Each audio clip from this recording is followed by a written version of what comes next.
This short video is about the water supply at Pompeii, and we study this subject because it demonstrates clearly the technological advances that the Romans had in their age.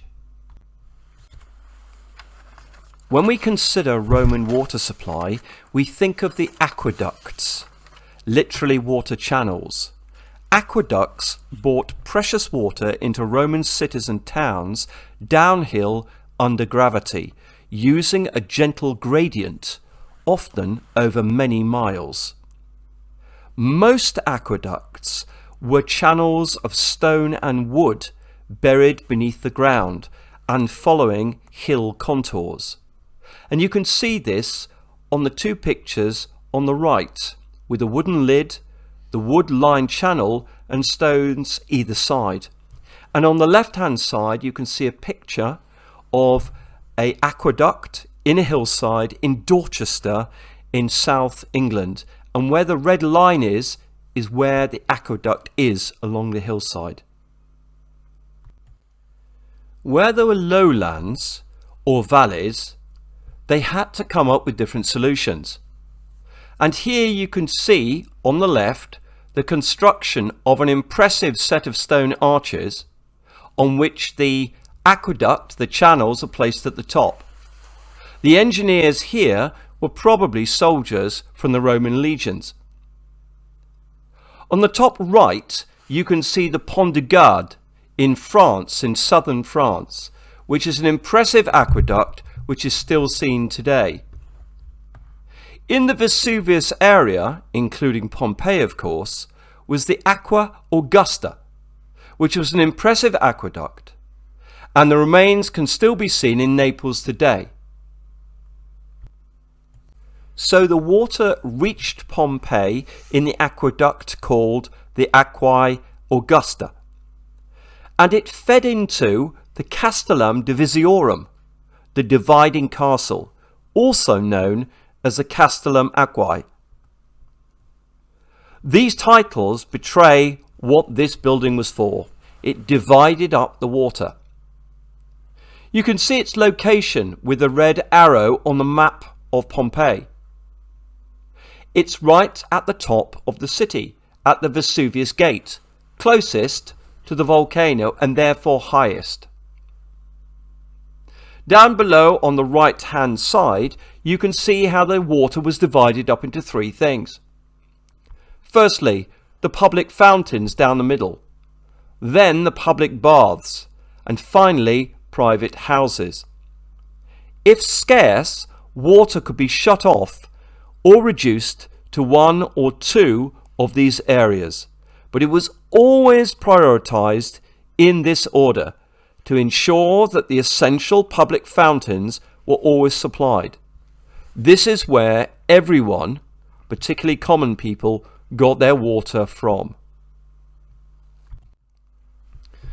As mentioned, the water was received in the Castellum Aquae, also known as the Castellum Divisiorum, the dividing castle at Pompeii, and it was located on the hill at the high point of the town, so that the pressure in the lead pipes pushed the water to everything below.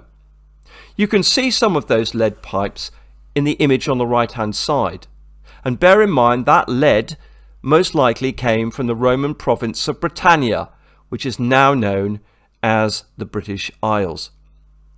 Because the water pressure in those pipes was so powerful, in order to move it around the city of Pompeii, on every second block and street corner there was a water tower, and you can see an image of those on the left hand side. There are about 40 that we've discovered in Pompeii. Water pressure forced water up the pipes, up the tower, to a lead tank at the top. The energy in the water was then lost. The water then dropped down again under gravity from the lead tank and filled up the public water fountain, which you can also see in the image on the left. And that water was predominantly used by ordinary people for washing and for drinking. But it had the added benefit of always being there. There were no taps. water constantly flowed out of those public water fountains, overflowing into the street and thereby cleaning them. This is called constant offtake.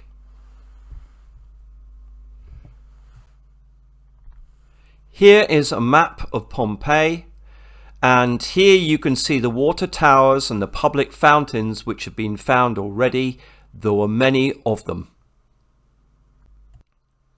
Here you can see a diagram of the complete system, with the Castellum Aquae or Divisiorum dividing up the water into those three areas, and then under pressure sending it down through lead pipes to the water tower and then to the public fountains.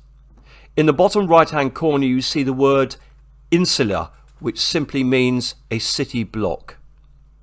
Now, the water supply at Pompeii was technologically very advanced indeed, and the City of London in the United Kingdom did not receive such a supply of water until the 18th century, almost 2,000 years later.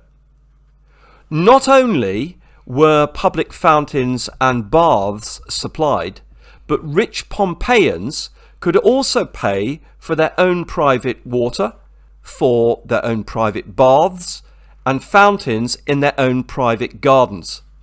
These, of course, were the lowest priority in the Castellum Divisiorum.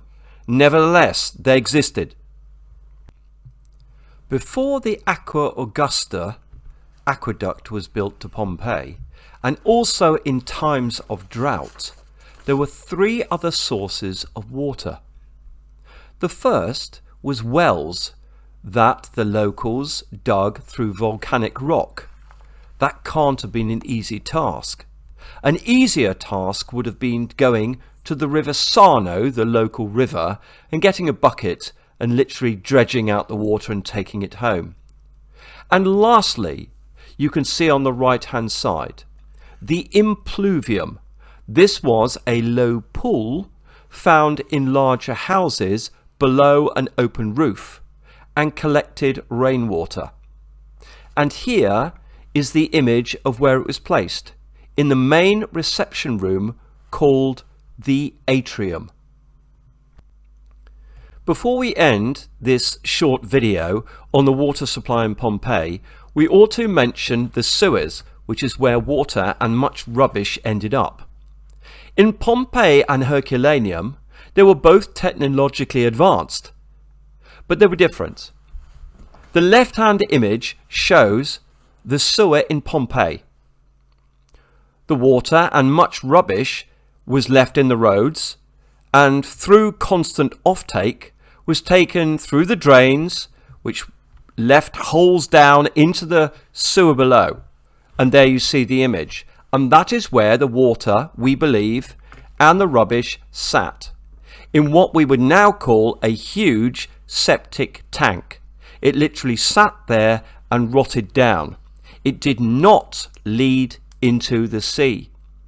And yet on the right hand side you see a similar sewer in Herculaneum, and there the water swept rubbish and detritus through the water system out into the sea, which was the usual way that it was done in coastal Roman cities.